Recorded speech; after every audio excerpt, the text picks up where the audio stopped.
Welcome to today's live presentation of 5 ways to make virtual training as effective as face-to-face. Audio for our event will be broadcasted through your computer speakers. If you would like the option to dial in to listen, please call 877-201-7923. Today's presentation is hosted inside an Adobe Connect virtual meeting room with integrated AudioOne audio conferencing.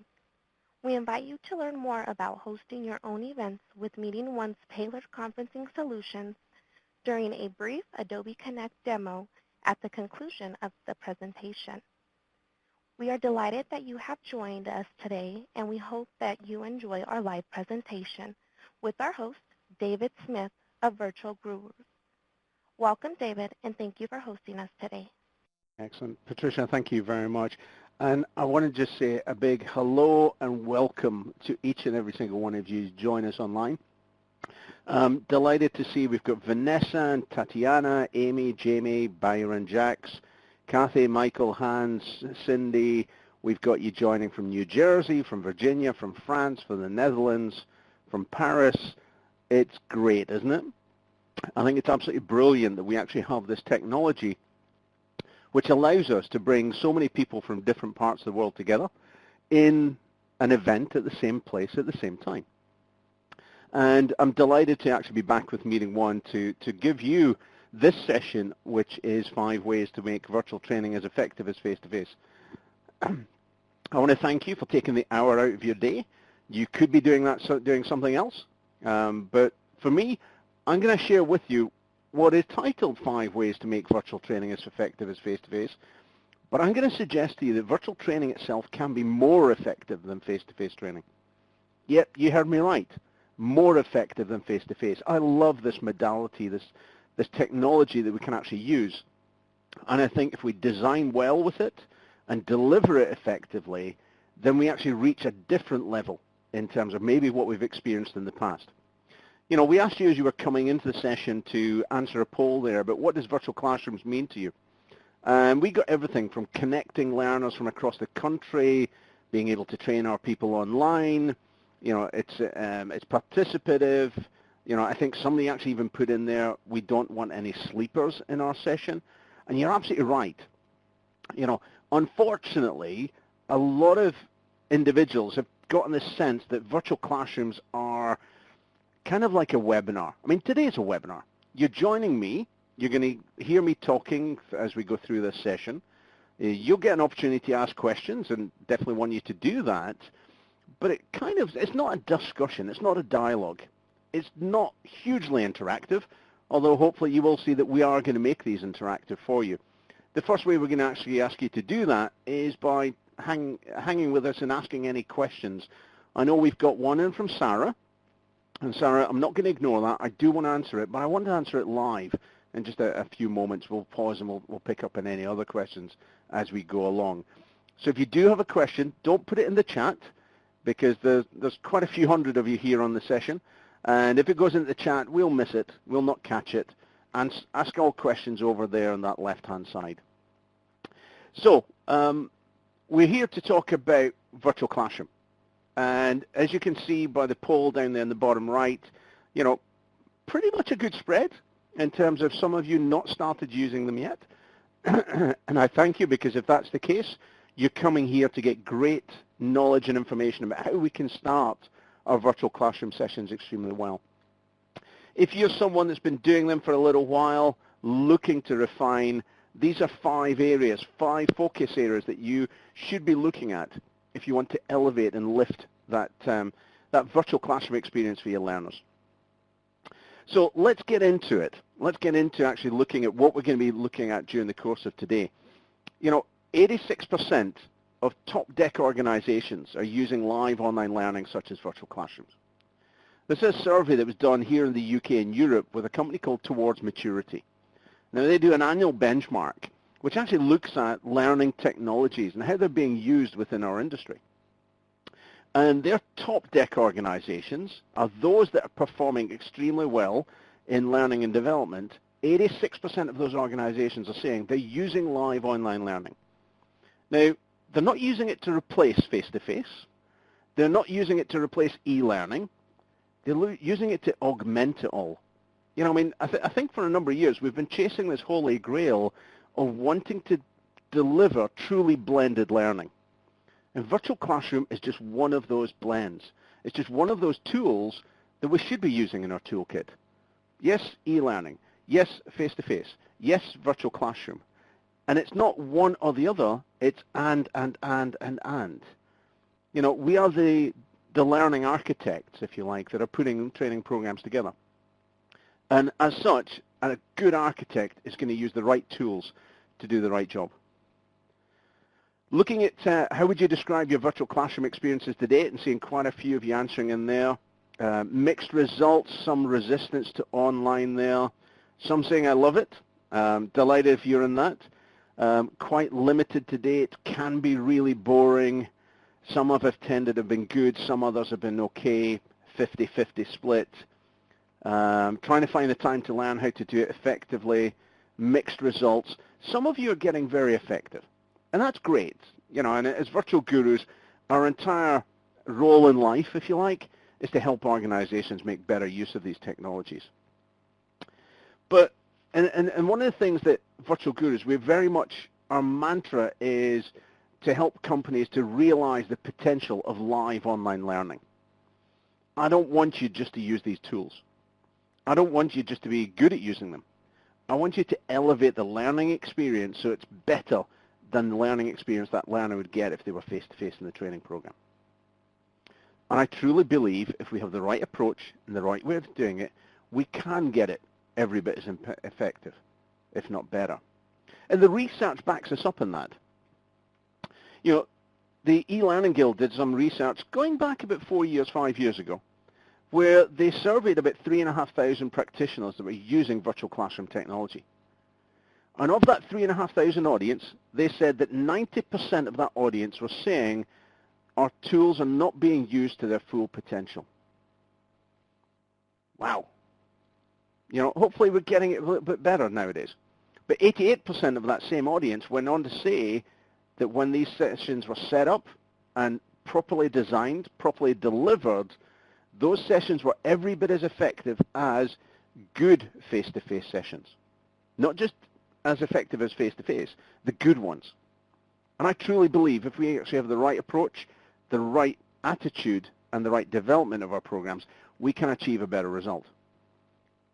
And unfortunately, one of the downsides of that the research as well said that 68% of the audience didn't truly understand the role or the benefit of using synchronous online tools.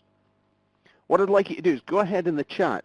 If you agree that 68%, maybe not 68%, but a large part of your audience, your company, don't see the role or the benefit of using these online technologies, just put a yes or agree or a disagree, just to get a sense from you as an audience. Wow. Lots and lots of yeses and agrees there, peppered with a couple of disagrees, and I truly applaud you if that's the case. You know, we've got a series of ebooks. We're going to give you some links to those at the end that will actually help you in terms of trying to get over that challenge, you know, in terms of getting better. But let me just ask you before we go into actually looking at a second part of the research that was done from the e-Learning Guild, what subject areas are you using virtual classrooms for? So my apologies if you aren't using virtual classrooms because this poll isn't for you, but maybe think about it from the point of view of what subject areas are you thinking about using your virtual classrooms for?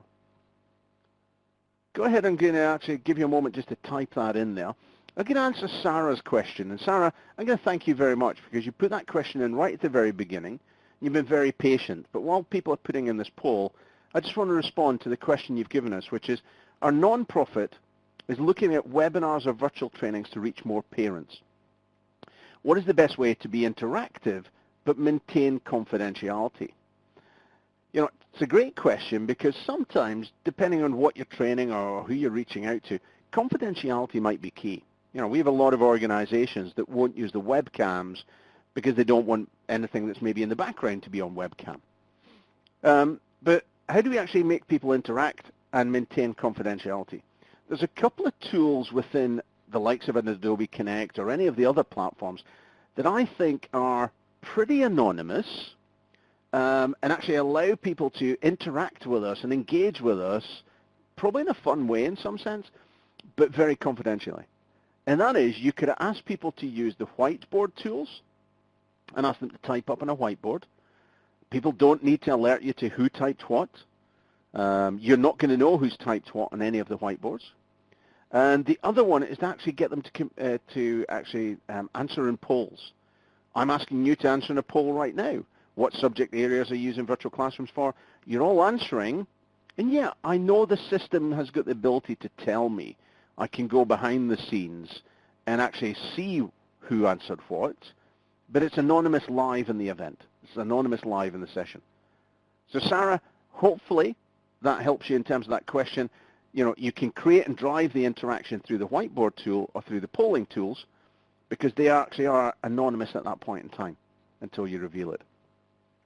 So looking at the poll results here that you've given us, what subject areas are you using it for? How to become a virtual facilitator creating blended meetings, software training, real estate, software classes, company feedback, new hire training, languages, time management.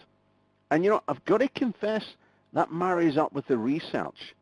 The research has shown that unless you're actually having to train people a physical skill or a motor skill, then technically you can deliver training virtually.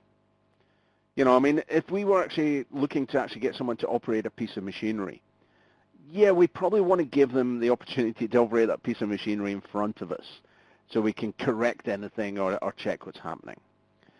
However, a lot of the knowledge that that person might need to gain, a lot of the understanding that that person might need to gain about operating that piece of machinery can be done virtually.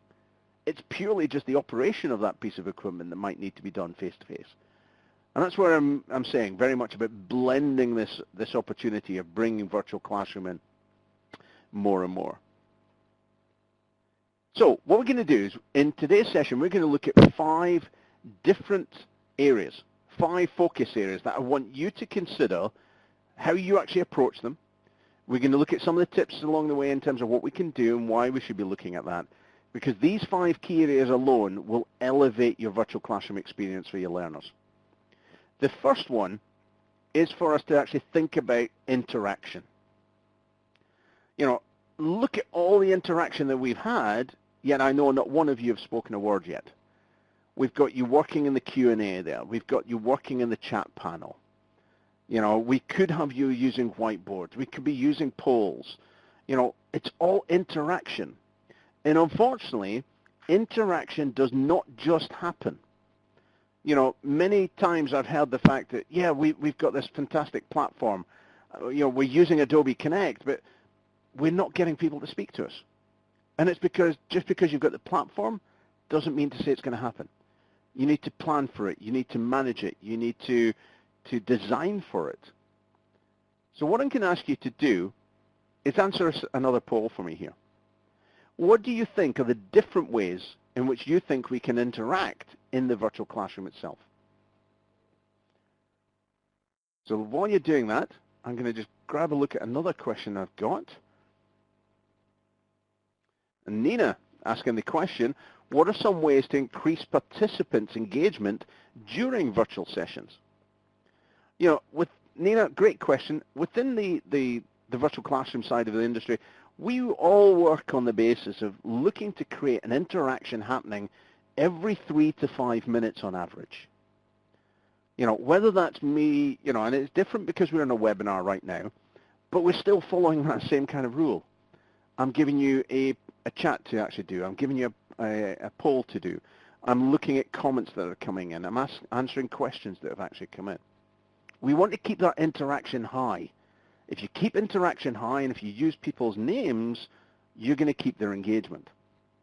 Now, we've got over 200 people in our session today. I wouldn't run a virtual classroom training session with 200 people in, because ultimately you're not going to get the same level of engagement and interaction and everything else. So I would actually, you know, think about it from the point of view, if I'm doing a virtual training session, 12, 15, 20 people maybe, 8 to 16 is probably our optimum.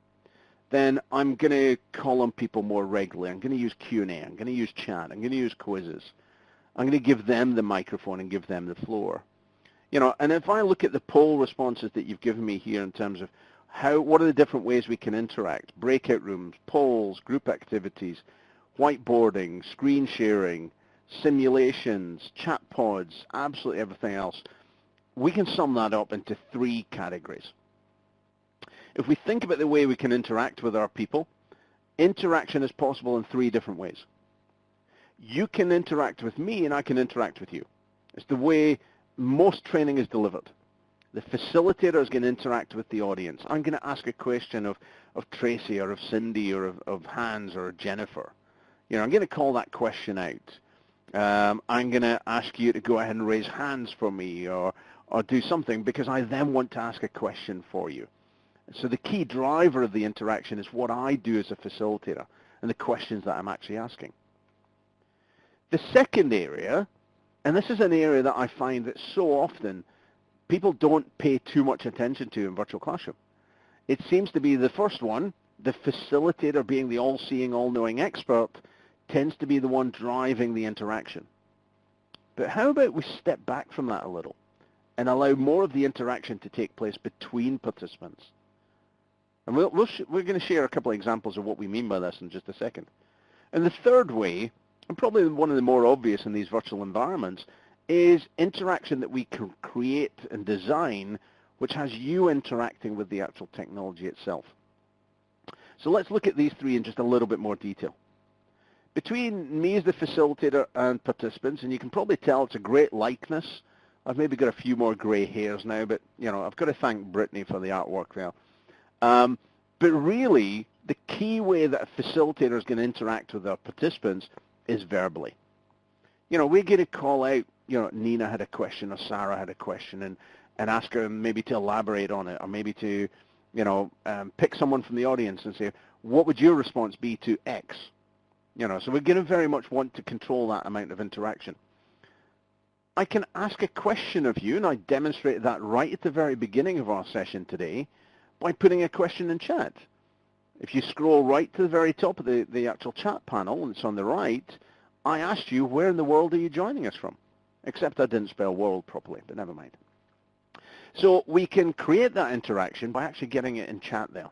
It's another method to actually interact. And in fairness, I found over the years that individuals that are English second language, multilingual participants, where English might not be their native tongue, they seem to prefer getting conversation happening through chat. It's easier for them to write and it's easier for them to probably read English than maybe it is for them to actually verbalize and listen to them. Clearly, I can get you to respond by giving me a feedback icon. You can go right to the very top of the screen where that icon is with the man holding his hand up, and you can click on it as Erin just has.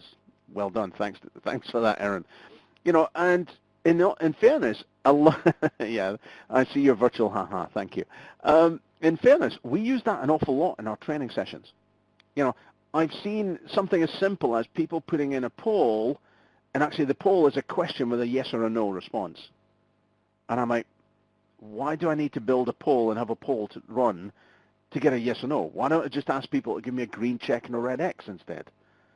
It's quicker, it's simpler, and it's very much a different way of actually doing it. And clearly, I can actually get you using the whiteboard tools. Again, it's using the technology, but it's me giving you a direction in terms of what I want you to do, and then asking you to go off and doing it. If we think about how we actually get participants working together, and I think this is the holy grail for us in the virtual classroom, really getting that collaborative thinking that's going, getting it working within the session.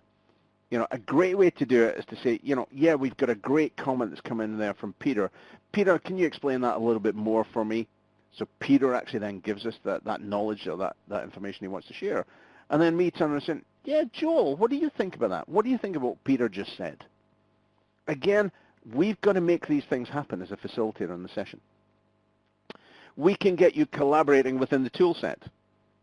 We can put up a chat pod there that says, okay, team, go and discuss this topic without using the audio. Put all your thoughts in chat. We can be brainstorming within the actual tool set itself. We can ask you to demonstrate it by using application sharing. Or we could actually get it by getting you to go into small group activities, such as a breakout room. And I know that not every virtual classroom platform is going to have breakout rooms, but I've got to confess, for me, it's probably one of the best collaboration tools that we actually work with our actual audience. The final section is how we actually get you to interact with the technology. You know, I love chat. Chat as a tool is the simplest tool in the toolkit. It's simple for me to use. It's simple for you to use in these little explanation. It's not complex. So if you're worried about how do you get your audience active and engaged and working away, get them doing it in chat first and foremost. The whiteboard annotation tool, it's great for brainstorming. I used to always use the expression that you switch on those annotation tools, you're almost giving people control of the crayons, you know, the coloring book. You know, put up a screen, get people to actually do things. It's great for actually creating that interaction and making it happen. The polls and surveys, they're great. I love them to pieces. When we run a poll, it gives you as a facilitator the option to take a bit of a delay. You know, you can actually see what those poll results are coming in before you make your response. It gives you the opportunity to stop and take a drink of water or a glass of, drink of coffee or something.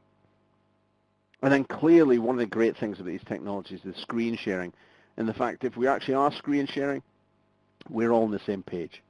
You know, I can share something on my screen, whether it's a PowerPoint deck right now, but it might be the design for our latest web page. It might be an LMS tool that I want you to do. You know, it's all building up. I'm going to just pause, grab a couple of questions, and then we're going to go into step 2. So Jackie's written, with everything that's going on in this webinar, I'm struggling to stay focused. How can I strike the right balance of interactions and lecture for my learners?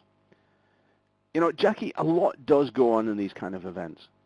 And the beauty is, a lot of these tools can actually be removed. You can take them away. You know, if we wanted to, we could actually take that panel away if we felt it was interrupting the actual flow. You'll probably notice that every so often I'm giving you a slightly different view where the poll disappears at the very bottom. And I've got to confess, to some people think, you know, the virtual classroom is far too busy. It's multitasking. You know, for me, it's only multitasking in the same way that we drive a car. You know, it's a dashboard of information that we can actually tap into and look at when we actually need to. We don't always need to be looking at absolutely everything.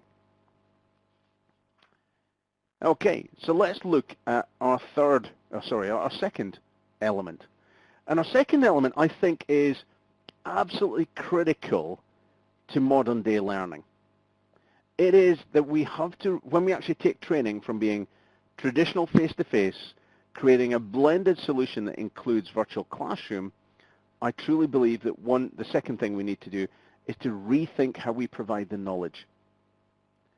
You see, when we actually provide knowledge to people, and if we think about it, most training that we provide is about the acquisition or the enhancement of knowledge.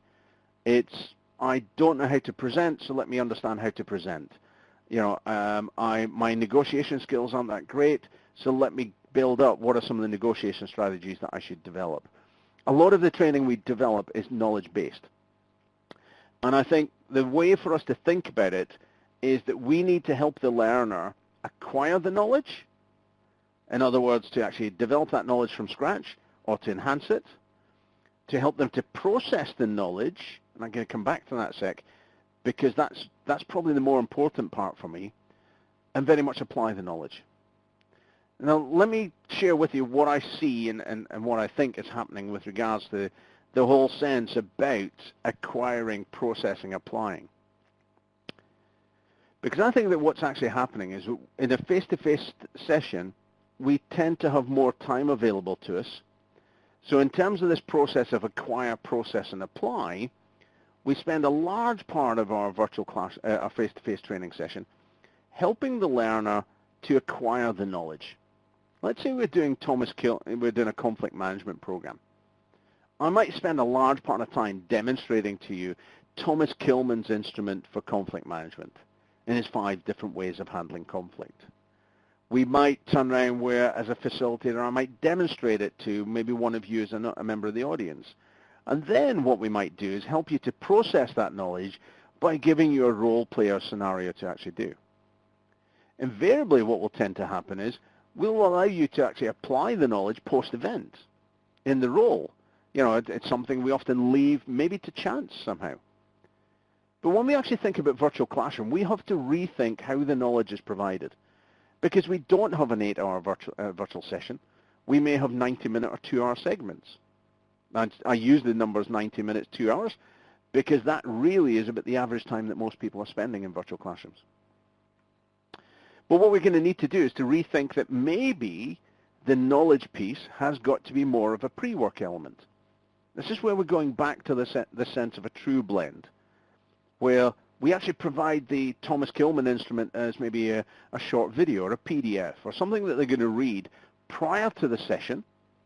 They're now going to come into the virtual classroom session, and instead of us losing valuable training time, that valuable moments of bringing everyone together and lecturing about the Thomas Kilmann model, people know the model because they've watched it before or they've read it before they come into the session. You can do a pre-check, an assessment check to make sure they have. But then in the live session, let's get them straight into doing a scenario, straight into role play, straight into doing. The real learning actually takes place more when we're actually having to do it than when we actually listen to it and learn it. Ruth Clark has a great analogy that she uses, which is that content shared is not content learned. Just because I read through the Thomas Kilmann instrument, if I'm not able to process that and how I'm going to use it and then apply it, it's pretty much wasted. So let me ask you the question. Do you think in our training session, in your training curriculum, are you providing a lot of knowledge as part of the live sessions? Are you spending maybe too much of your time developing the knowledge for that learner and not enough time practicing?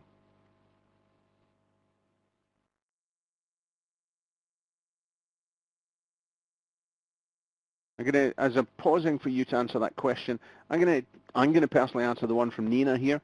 How do you manage participant groups joining from very different connectivity levels? How do you mitigate tech issues to get engagement high? So there's a couple of things there, Nina. First and foremost, I think before you embark on a virtual classroom delivery, you need to have done a bit of a sense check with your actual audience that you're going to deliver to. So there's a couple of things there. There's do we do a technology audit? Do we check that they're able to download the actual add-in if they're using something like Adobe Connect or the various plugins for the other platforms? Are they going to be joining from home where the broadband might be slightly slower than they actually would be in the office? And setting up the right expectation with that audience about what are some of the, the minimum requirements for them actually joining the virtual classroom session. And then mitigating the tech issues. On this webinar, because we've got over 200 people, we have a bigger tech group. We've got Joelle, we've got Patricia, we've got Brittany, and we've got one or two others. But in a live virtual classroom session, we always use what we call a virtual classroom producer. There's always 2 people involved in delivering a virtual classroom session for us at Virtual Gurus. Facilitator looks after the content. They're landing the learning, they're running the discussions, they're directing the activities. That's great. A virtual classroom producer sat in the background. They're often silent, but they're managing the troubleshooting. They're looking after the technology. They're making sure that the technology is set up in the right way. And if anyone wants, drop me your email. At the very end, you'll be able to grab my email. You can drop me an email, and I'll send you what we actually task our virtual classroom producers with in terms of supporting the session. Thank you very much in terms of the poll results. Wow, 68.5% of us saying, I think we provide too much. If we think about the modern learner, there are plenty of opportunities where we can learn. Whether it's listening to a podcast on the way home from work, it's watching a video in an evening, it's watching something during a break. There are so many different ways we can actually deliver the learning, not just in the live event.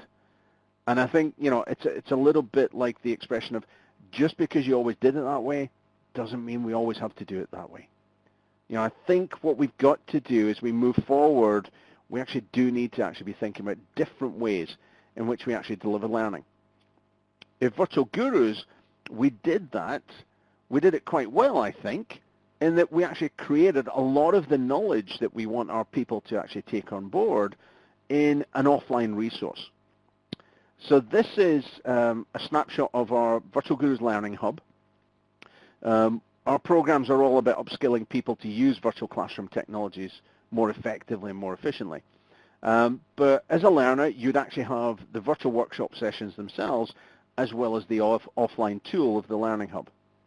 And within that offline tool, what you would actually have is a kind of what we call a digital learning path.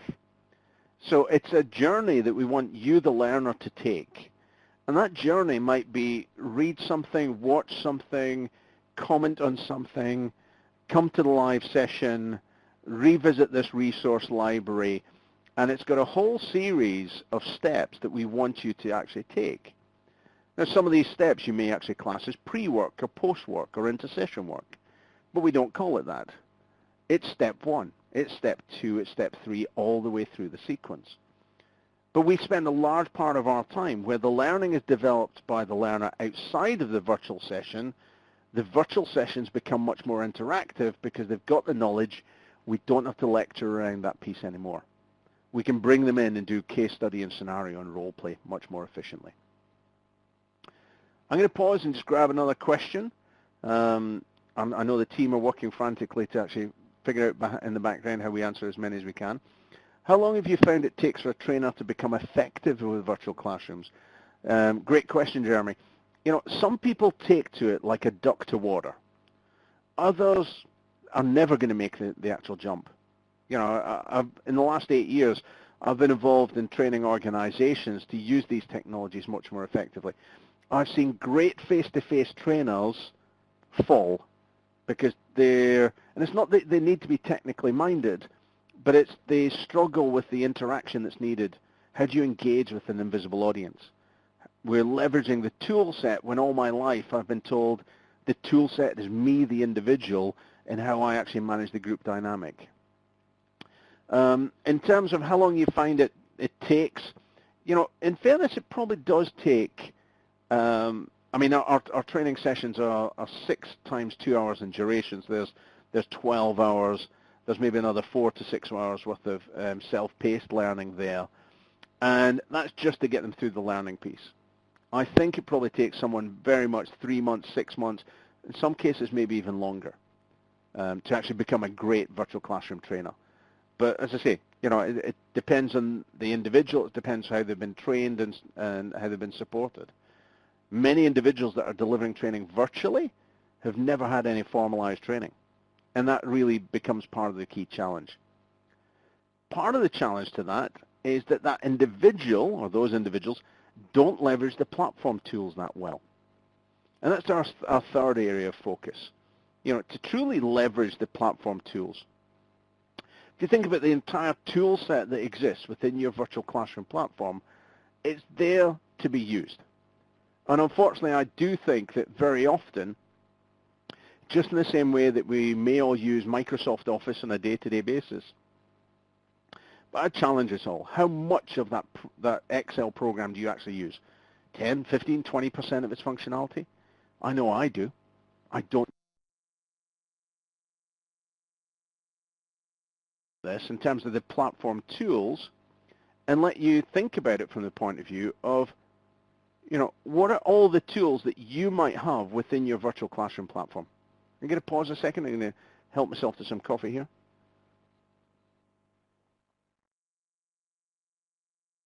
I'm going to try and pick up on maybe 1 or 2 questions as you're giving me all your responses there.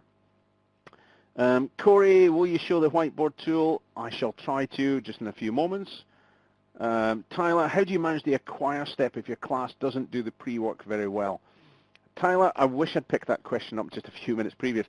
In fairness,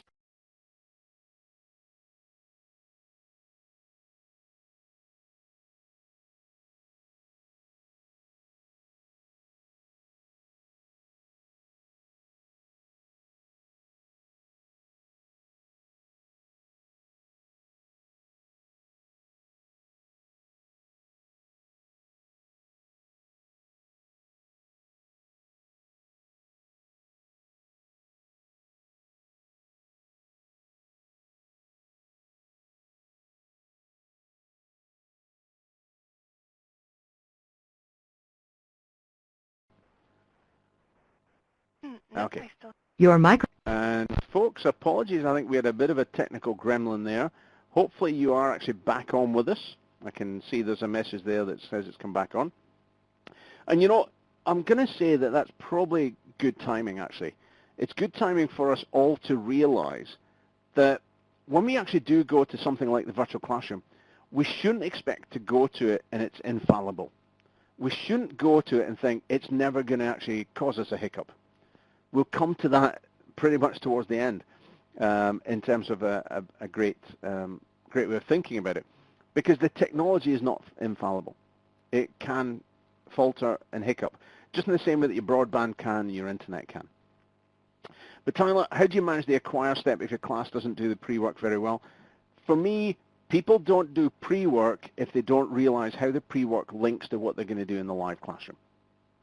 If you're going to turn around to people and say, people, I need you to go and watch this video of Thomas Kilman's instrument, and the reason I need you to do that is in the first 10 minutes of our session next week, we're going to actually give you a scenario to work through.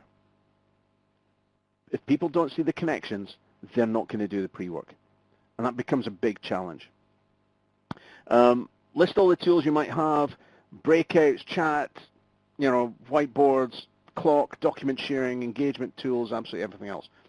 You know, as we are taking this step, going from face-to-face to virtual classroom, we really need to be thinking about what we use in the face-to-face classroom. How do we do that virtually? At Virtual Gurus, we do a lot of that in our training programs, of getting people to think, how do we go from what we've been used to and move it online? So the virtual platform becomes your projector. Your annotation tools, it becomes your flip chart. The only cool thing about, or even cooler thing about the annotation tools in any of the platforms is you can type on top of your slides. You know, yes, you build your slides with the animations in there and the planned animations. But the annotation tools actually give you that spontaneity, that in-the-moment kind of annotation that you can add. I'm going to apologize to those that are using virtual platforms that don't have breakout rooms, but that great technique, that activity that we actually deploy in the face-to-face classroom of giving four groups of people a marker pen and a flip chart and asking them to go off to a corner and discuss something and debrief, you know, come back and debrief and report back. We can do that using virtual classroom breakout rooms. They're a fantastic tool set. You know, again, if you're grabbing the demo with the team at MeetingOne after this, you know, ask them to show you the breakout rooms. They're great. We can get our participants to report back. We can ask you to even put together a PowerPoint presentation and screen share it back to us. You know, you're only limited by your imagination and the tool set, and pretty much there's an awful lot that you can actually do. So when you actually, as a facilitator, as a subject matter expert, as someone that's delivering virtual classroom training, I truly implore you, go and understand, know how the tools work, inside out, back to front. No, because I mean, importantly, if you're the facilitator in the session, the chances are the audience are looking to you to be the platform expert. If you're not the platform expert and you're saying, I don't know how that works, your credibility goes through the floor quicker than anything else. It's craziness. Okay, let's grab another question. Let's see. So Patricia, what activities could be done for apply during a live session when teaching computer applications? You know, Patricia, it's a great time for that question, actually. Know how the tools work. Using something like screen sharing or application sharing, you can actually give control of the virtual session, depending on which platform you're in, over to that learner. You can ask that learner, okay, show me how you would apply that thinking within that piece of software. Show me how would you apply what you've just learned. And they can do a live demonstration of that. I think that's a great way of actually thinking about it. Sarah, how can you ensure that participants do the learning before you get them online? I think hopefully we covered that, Sarah. But essentially it's give them the with them. You know, there's an expression that's actually used. What's in it for me? If learners don't understand what that is, they're never going to do what you actually ask them to do. Our fourth area of focus, supporting materials. You know, if you consider when you're face-to-face training, you're going to have a facilitator or leader guide. It's something that I've got to confess, and it's something that's close to my heart. Whenever we do a virtual session, I always think about it in terms of we're putting on a performance. If you think about putting on a performance, whether it's a West End musical, an amateur dramatics, a radio talk show, it doesn't matter what it is. When you're putting on a performance, there's a kind of a stage, a tool set, if you like, props. Our stage here is actually, obviously, Adobe Connect. Our props might be the chat tool, the Q&A, the whiteboard, and all the rest of it. Those elements, they are there for us from the point of view of actually being able to actually perform. I did get a request a little earlier to actually use the whiteboard tools. It's that performance that I truly think elevates our virtual sessions. It's the ability for us to actually turn around and step it up a gear. To actually move us up to a point where when we perform, we're doing it live. We're giving a live performance that the audience can actually relate to.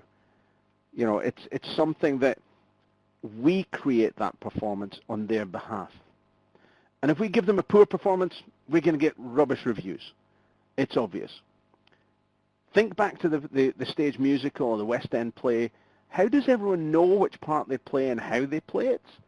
Well, it's simple. They have a script. They have a script, and in virtual classrooms, we actually do put together some very detailed virtual scripts or facilitator guides, as we call them, which actually show what slide we're meant to be on, what is the learning that actually needs to happen, what is the questions that the facilitator might want to ask, what are the activities that are going to be run. Absolutely everything is there. And that way we end up delivering this finished product. And this performance in such a way that you as an audience can turn around and go, okay, great, I enjoyed that show. I enjoyed that experience. I truly think that in the world of virtual classroom, if we don't provide the right supporting materials, we can never expect to get that perfect performance. Handing someone a slide deck and just asking them to put it up on screen is, it's not going to create good learning. And from our point of view, our participant materials that we use, we actually put them in the hub. They're there, able to be downloaded and able to be printed. But let me ask you, when using virtual classrooms, do you always provide participant guides to your learners? We're asking you to do this as a poll because we want to record the results. You're probably thinking, hang on, David said if we ask a yes or no poll, it kind of maybe is a bit mute. Maybe you should have asked green tick, red cross. I've not had enough coffee yet. But we want to actually get the results from you in terms of how many people have said yes, how many said occasionally, and how many said no. So it's interesting, isn't it? We're asking people to move into this digital world of learning, but we may not provide them with the tools to do it properly and effectively. Mike Sweeney saying there, we call it a virtual companion versus a guide. And Mike, thanks for that. Never thought of it as a virtual companion, but I love the phrasing of that. I love the kind of sentiment that kind of evokes. But yes, those materials should actually be available, should be reachable for people, and we should be able to download them. Mary, I've got a question about acquiring too. Often my students don't try to acquire, don't understand, or misunderstand. How can we tie the acquisition to presentation? I needed we don't prove enough information, or we don't provide enough information for the poll.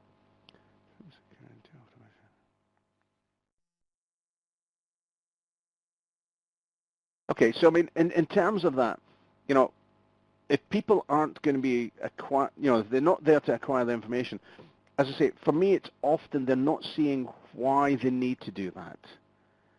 It could be we're not actually giving them any, I don't want to say penalty, it's not that we should actually penalize people for it. But I think if people are reliant on actually learning together, and they're reliant there from the point of view of every individual learning their piece, then it makes it pretty much, there's an interdependency there that needs to take place.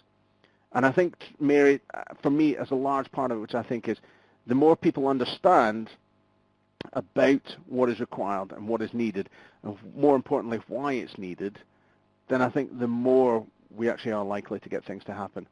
There's a fantastic video on YouTube by a gentleman called Simon Sinek. I'll drop it into chat in just a second, called The Golden Circle.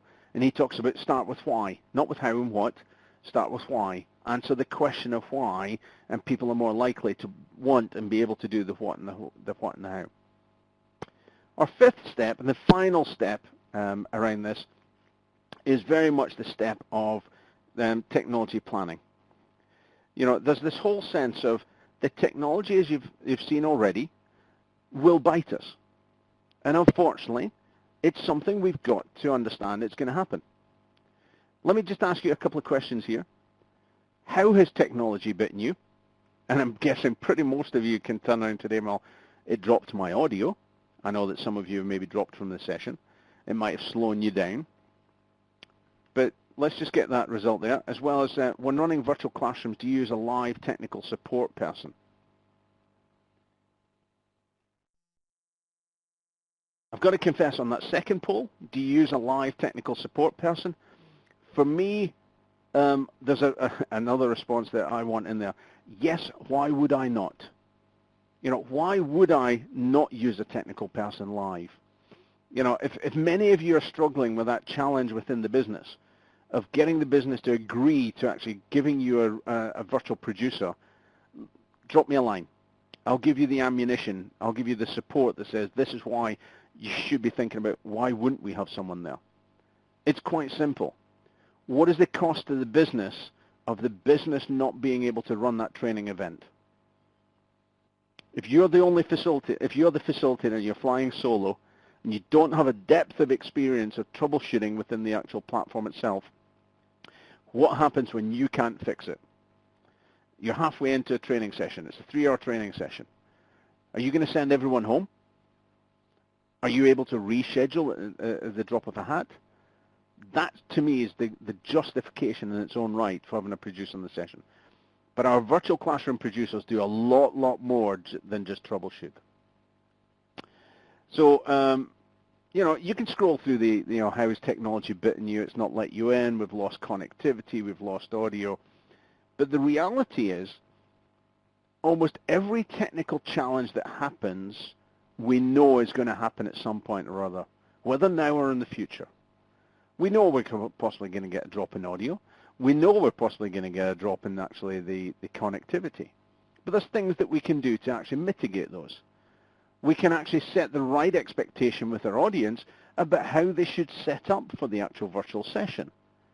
I think a lot of times when individuals drop connectivity, chances are, I'm not saying for a definite, but chances are it's because they're joining using Wi-Fi.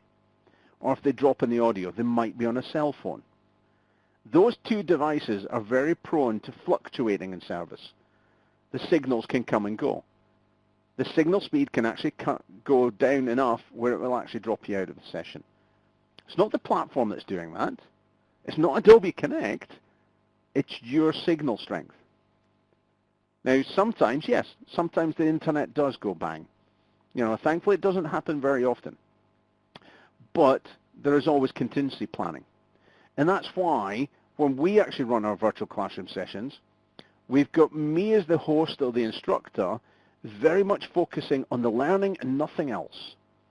I'm focusing on the learning that needs to take place, the discussions, the dialogue, looking at everything that's happening.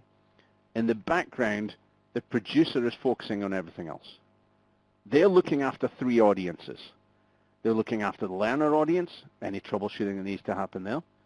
They're looking after me as a facilitator, if again there's any troubleshooting I need them to perform. And they're also looking after the platform. They're making sure that the correct settings are in place. They're making sure that if we're actually going to open up somebody's microphone, we've unmuted you. Or we've given you the rights to actually write on screen. They're doing that, not me. You know, and in fairness, you all know the adage that, you know, we cannot multitask. Sure, I can talk to you, I can lift a cup of coffee at the same time, but that's not using the same part of the brain. But if I want to try and talk and type at the same time, one's going to suffer. Normally it's my typing. So that's why we run with producers. Lots of great reasons. As I say, if you're struggling with that challenge, let me know. Be happy to help you overcome that. But the key to it, and this goes back to our facilitator guides and having the performance, is the way in which we as individuals plan, prepare, and then perform the actual event itself. You know, if I was to tell you that we ran this session earlier in the year with MeetingOne, yet Brittany and I, Brittany is hosting the session and producing the session today, she and I met 3 times before today, in this last couple of weeks, just for us to plan and prepare what we're doing. Same session we've run previously, but we still came together on 3 sessions, half an hour in each session, and just went through, have we got the right jump-off points? Have we got the right information that's being provided? Who's going to be answering what in chat? If you don't plan and prepare, you're likely, instead of perform, you're going to fall flat in your face. So, in conclusion, and I am going to come back and answer a couple of questions verbally in just a moment, and we'll stay on the line and try and answer as many questions as we can. But there are 5 areas that I think that we can focus on as individuals which can truly elevate our virtual classroom experience for our learners. You've very politely sat and listened through them over the last 45, 50 minutes or so. But it is to make sure that interaction, it doesn't just happen. It's something we have to design for, and as facilitators, it's something we've got to be very much aware of. We've really got to think and rethink how we actually provide our knowledge to our learners. You know, it's breaking it down, it's chunking it up.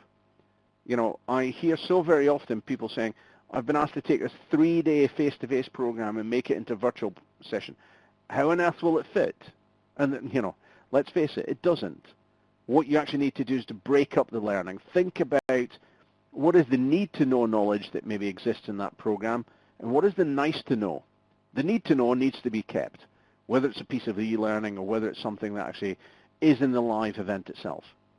But the nice-to-know potentially can actually sit within a learning management system.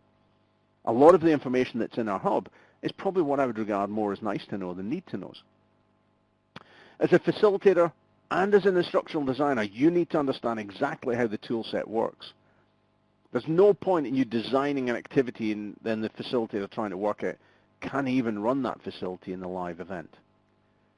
It's providing the right level of supporting materials and ultimately contingency planning. I've got to confess that over the space of the last 8 years that I've been working in virtual classroom, I've abandoned 2 virtual classroom training sessions. I've had to abandon 1 webinar. And I would hate to tell you how many sessions I actually end up have been in over the last 8 years. I've had things happen like my electricity go off, my phone line go dead, and I've not abandoned the session yet. Why? Because you've got a virtual classroom producer that sits in the background. I've got somebody like Brittany that would actually turn around and go, oh, well, David's dropped connection because we've lost his webcam. He's going to rejoin in a second, so let's just answer a few questions. Or, you know, I've actually even had in the past where I've ran a webinar where I've asked the producer to advance the slides as I stay on the audio line. You know, separate audio, telephony audio, visual. You know, it's important that we actually do make that difference. I'm going to pinpoint you to the fact that our next session that MeetingOne is going to actually run is on November 9th. I'm going to leave that up on screen just for a couple of minutes there so you can grab email addresses, website addresses, and details. I'm going to answer just 2 questions, then we're going to have a short announcement, and I'll answer any other questions online as we go. What advice can you give to those of us that must present virtual classroom sessions alone? This is Ray. Ray, it's a fantastic question, and clearly not everyone is going to actually have the budget, have the availability of having a producer. You know, if you do have the budget and you want to hire one, we can provide those to you. But if you're going to present on your own, a large part of what you can actually do is help the audience to self-manage themselves. So when we actually think about participant guides or virtual companions, I think one of your colleagues in the session said, if you need them to do things that are a little bit more complex, maybe have more detail in the participant guide of what you're asking them to do. You know, don't try and do things too complex with the tool set. You know, I've got to confess, a lot of people will turn around to me and say, yeah, we've got GoToMeeting, or we've got Link for Business, or Skype for Business, and it's not a great tool for virtual learning. It can be used as a great tool for virtual learning. You just need to design it in that way. I'm going to pause just for a short announcement for those that are on the session and looking to do the actual demonstration, and then I'm going to answer those questions in chat for us. Thank you, David. I would like to interject momentarily for a short announcement.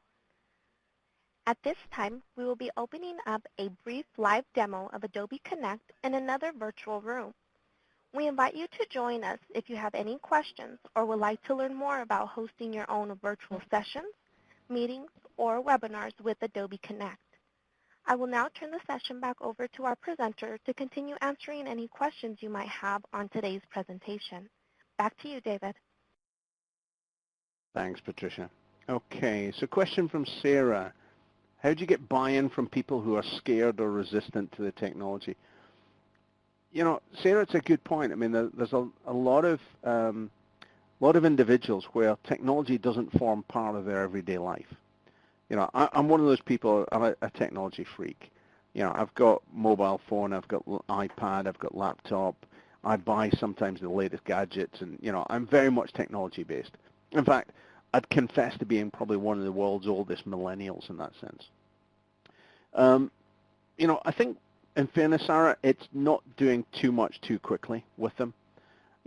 What's different to doing this to actually having a conference call with people? It's just adding a visual that's on screen.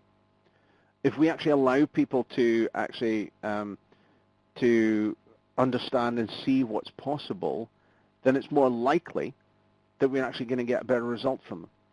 So I think the buy-in is getting them to think, well, hang on, this is only a visual extension to a conference call in terms of technology. It's just click on the link, join us, making it as simple as possible. Frank, you asked one of my favorite questions. How important is the presenter be shown on camera? I've got to confess that when we're on a webinar, and we've taken a lot of surveys on this over the last times, many, many times that we've been doing these events, people like to see the speaker on camera if it's a webinar. I'm going to say to you here and now, people do not expect and like to see the presenter on webcam all the way through a virtual training session. I don't want to be on a webcam all the way through a virtual training session. And the reality is, because very often I'm looking at pages of notes, I'm reading something that's down here, I'm scribbling on my slide here or my paper here about a comment that somebody's made. It's not a great visual experience to be seeing the top of somebody's head all the time or the side of someone's head. So I think in terms of having someone on webcam is very much, and I'm just clocking there, having someone on webcam all the time I think is good for webinars. I think it is distracting in terms of training, because let's face it, if it's a presentation, your focus is very much on the voice of the presenter as well as the slides. But if it's training, it's not just the voice of the presenter. So thanks for that question. Jennifer, you mentioned that you use an online resource for your pre-work. Do you use an attached participant guide as well if you're debriefing from that online pre-work, or do you reference in some way or other?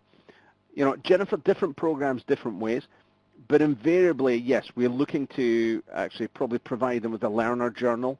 I think that tends to be more of our latest thinking about a document that helps people to capture their notes in.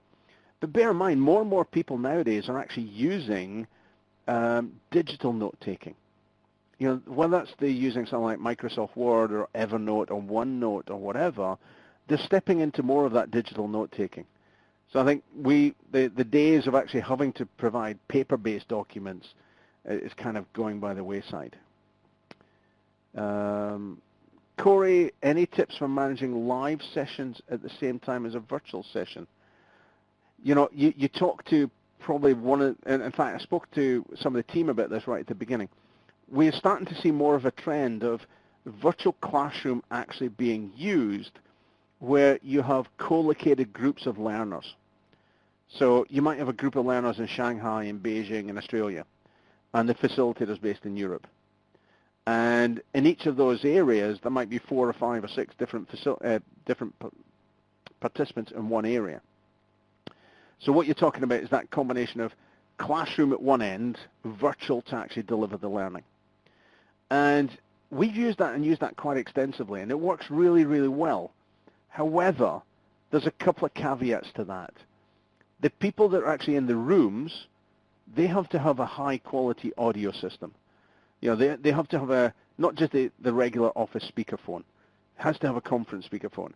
Otherwise, you end up finding that one person has to stay close to the phone, and they're relaying everyone else's comments and suggestions. The other factor is I wouldn't mix the audiences. They don't mix very well. So if you had clustered groups of learners, that's fine. But if you then had remote learners as well, I'll guarantee you what will actually happen is one will actually take over the other in terms of monopolizing conversation or getting the more attention from the facilitator. If you've got 6 learners in Beijing and 1 person in Oregon online, chances are you'll focus more on the 6 learners in Beijing. It's almost a fact of life. So I think for me, what I like to do is either level out the playing field. You know, if we have no option and there's that mixed group, make sure that everyone actually goes back to their own cubicle and actually logs in independently, own phone line, own system, and then that way you're getting each individual voice. Matt, I'm going to answer your question, and I know we're pretty much running on time. How do you address the different learning styles in a presentation? Visual, auditory, tactile learners all want something different in their content. How do you keep everyone engaged? I mean, Matt, we've really got to try and just keep the mix at the right kind of level. I don't think there's an ideal mix. You know, I mean, it's a bit of a contentious issue around learning styles and learning preferences. You know, nobody actually learns through a learning style. They learn through various preferences. So I personally am more of a visual learner, but it doesn't mean to say that I can't learn through being kinesthetic or being auditory. And I think the sense is sometimes we can get maybe a little wrapped up in needing to actually create this perfect blend where often maybe good is good enough. And I think that's the key to it there. I just want to see if we've got any questions that aren't answered. I know that many of you asked the question around pre-work, and I think we got to that. If you still have a question, please go and fire it into chat for me.